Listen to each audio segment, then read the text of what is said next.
Hello good morning. ಈಗ ನಾನು ಮಾನಸೋಸ್ family conversation segment ಏನೇನು ಬಂದಿದೆ ಅದನ್ನು ಡಿಸ್ಕ್ರೈಬ್ ಮಾಡ್ತೀನಿ. ಫಸ್ಟು ಸ್ಟೆಪ್ಸ್ ಫಾಲೋ ಮಾಡೋದೇನಿಂದ ಫಸ್ಟ್ ಸ್ಟೆಪ್ನಲ್ಲಿ ಮಕ್ಕಳಿಗೆ ಗ್ರೀಟಿಂಗ್ಸ್ನ ಇಂಟ್ರೊಡ್ಯೂಸ್ ಮಾಡಬೇಕು. ಇಂಟ್ರೊಡ್ಯೂಸ್ ಮಾಡಿ ಅದರ ಮೀನಿಂಗ್ನ ಹೇಳಿಬಿಟ್ಟು ಆಮೇಲೆ ಈ ಪ್ರಾಪರ್ಟಿ ಯೂಸೇಜ್ ಅದು ಯಾವ್ಯಾವ ಟೈಮಲ್ಲಿ ಅದನ್ನು ಯೂಸ್ ಮಾಡಬೇಕು. ಆ greeting for example good afternoon ಯಾವಾಗ, ಗುಡ್ ಮಾರ್ನಿಂಗ್ ಯಾವಾಗ, ಗುಡ್ ನೈಟ್ ಯಾವಾಗ, ಗುಡ್ ಈವ್ನಿಂಗ್ ಅದೆಲ್ಲ. ಆಮೇಲೆ ಡೆಮಾನ್ಸ್ಟ್ರೇಟ್ ಮಾಡಬೇಕು. ಗ್ರೀಟಿಂಗ್ಸ್ ನೀವು ಹೇಳ್ಕೊಟ್ಟು ಮಕ್ಕಳನ್ನ ಹೇಳಿಸ್ಬೇಕು, ಪ್ರಾಕ್ಟೀಸ್ ಮಾಡಿಸ್ಬೇಕು ಚೆನ್ನಾಗಿ ಬ್ಯಾಡ್. Next step second practices question ನೋಡೋದೇ. ಗ್ರೀಟಿಂಗ್ಸ್ ಯಾವ್ಯಾವುದು ಅಂದರೆ ಗುಡ್ ಆಫ್ಟರ್ನೂನ್ ಸ್ಟೂಡೆಂಟ್ಸ್ ಅಂತ ಹೇಳೋದು, good afternoon teacher, good afternoon student, ಈ ಥರ ಪ್ರಾಕ್ಟೀಸ್ ಮಾಡಿಸ್ಬೇಕು. ಗುಡ್ ಮಾರ್ನಿಂಗ್ ಬೆಳಗ್ಗೆ ಹೇಳಬೇಕು ಅಂತ ಅದು ಪ್ರಾಕ್ಟೀಸ್ ಮಾಡಿಸ್ಬೇಕು, ಆ ಥರ ಎಲ್ಲ. ನೆಕ್ಸ್ಟ್ ಈಗ ಸ್ಟೆಪ್ 2 ಕ್ವೆಶ್ಚನ್ಸು. ಪ್ರತಿ ಕಾನ್ವರ್ಸೇಷನ್ ಕ್ವೆಶ್ಚನ್ ಆ್ಯಂಡ್ ಆನ್ಸರ್ಸ್ ಇರುತ್ತೆ. ಎರಡು question English with all the students together. ಮಕ್ಕಳ ಜೊತೆ ಎಲ್ಲರ ಜೊತೆ ಸೇರಿ ಪ್ರಾಕ್ಟೀಸ್ ಮಾಡಿಸ್ಬೇಕು ಕ್ವೆಶ್ಚನ್ನ. ನೀವು ಕ್ವೆಶ್ಚನ್ ಹೇಳ್ಕೊಡ್ಬೇಕು, ಅವ್ರ ಕ್ವೆಶ್ಚನ್, ಆಮೇಲೆ ನೀವು ಆನ್ಸರ್ ಹೇಳ್ಕೊಡ್ಬೇಕು, ಅವ್ರ answer together. For example question and answer ಏನೇನಿದೆ, what is your father's name, ಅದು ಪ್ರಾಕ್ಟೀಸ್ ಮಾಡಿಸಿ ಚೆನ್ನಾಗಿ. ಆಮೇಲೆ ಹಿಸ್ ನೇಮ್ ನೋಡಿ, ಹಿಸ್ ಬರುತ್ತಿಲ್ಲಿ, ಹಿಸ್ ಅಂದರೆ ಅವರ, ಜೆಂಟ್ಸ್ಗೆ ಹಿಸ್ ಅಲ್ವಾ, ಹಿಸ್ ನೇಮ್ ಈಸ್ ಅಂತ ಹೇಳ್ಬಿಟ್ಟು ಪ್ರತಿ ಮಕ್ಕಳಿಗೂ ಅವ್ರ ಫಾದರ್ನ ಪ್ರಾಕ್ಟೀಸ್ ಮಾಡಿಸ್ಬೇಕು. ಅದೇ ಥರ what is your mother's name, ಎಲ್ಲ ಹೇಳಿಸ್ಬೇಕು, ಪ್ರಾಕ್ಟೀಸ್ ಮಾಡಿಸ್ಬೇಕು ಕ್ವಶನ್ ಹೇಳು. ಈ ಕಾನ್ವರ್ಸೇಷನ್ ಕ್ವಶನ್ನು ಕೇಳಬೇಕು ನೋಡಿ ಮಕ್ಕಳು. ಆಮೇಲೆ ಹರ್ ನೇಮು, ಇಲ್ಲಿ ಹಾರು ಬರಬೇಕು ಮದರ್ ಹೇಳೋವಾಗ ಅಂತ ಹೇಳ್ಬಿಟ್ಟು ನಿಮ್ಮ ಮಕ್ಕಳು ಪ್ರತಿಯೊಂದು ಅವ್ರ ತಾಯಿದು ಪ್ರಾಕ್ಟೀಸ್ ಮಾಡಿಸ್ಬೇಕು.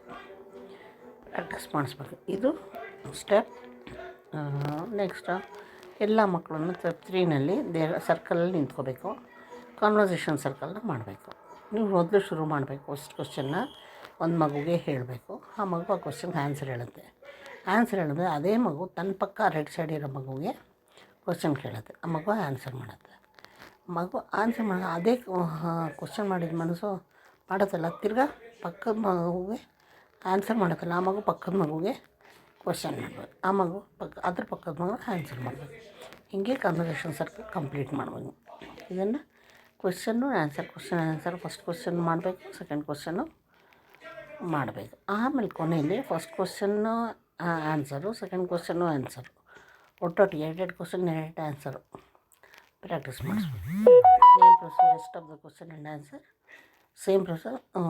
ಈಗ ಕ್ವಶನ್ ಆ್ಯಂಡ್ ಆನ್ಸರ್ ಈಗ ಸ್ಟೆಪ್ 4ಅಲ್ಲಿ ಕ್ವಶನ್ 1 ಆಯಿತು, ಕ್ವಶನ್ ಸೆಕೆಂಡ್ ಆಯಿತು. ಸ್ಟೆಪ್ 4ಅಲ್ಲಿ 2 ಕ್ವಶನ್ಸು ಒಂದಾದಮೇಲೆ ಒಂದು ಕ್ವಶನ್ ಆನ್ಸರ್ ಅಂದರೆ ಕ್ವಶನ್ ಆನ್ಸರ್. ಅದನ್ನು ಪೇರ್ ಸ್ಟೂಡೆಂಟ್ಸ್ ಇಬ್ಬರು ಜೋಡಿ ಜೊತೆನೂ ಪ್ರಾಕ್ಟೀಸ್ ಮಾಡಿಸ್ಬೇಕು. Step 1, 2 and 3 ನೋಡಿದಿಲ್ಲ.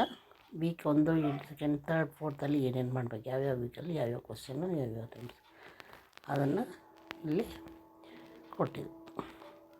ಇದು ಅಷ್ಟೇ. ಕ್ವಶನ್ಸಲ್ಲಿ ಅರ್ಥ ಹೇಳಬೇಕು ಅವ್ರಿಗೆ. What is your father's name ಅಂದರೆ ನಿಮ್ಮ ತಂದೆ ಹೆಸರೇನು ಅರ್ಥ ಹೇಳ್ಬಿಟ್ಟು, ಇಸ್ ನೇಮ್ ಈಸ್ ಆನ್ಸರ್ಗೂ ಅರ್ಥ ಹೇಳ್ಬಿಟ್ಟು ಪ್ರಾಕ್ಟೀಸ್ ಮಾಡಿಸಿ ಕಾನ್ವರ್ಸೇಷನ್ ಸರ್ಕಲ್ ಮಾಡಬೇಕು. ಸೊ ಇದು about Manasa's family conversation circle. Like ಮಾಡಿ, ಶೇರ್ ಮಾಡಿ, ಸಬ್ಸ್ಕ್ರೈಬ್ ಮಾಡಿ. ಓಕೆ.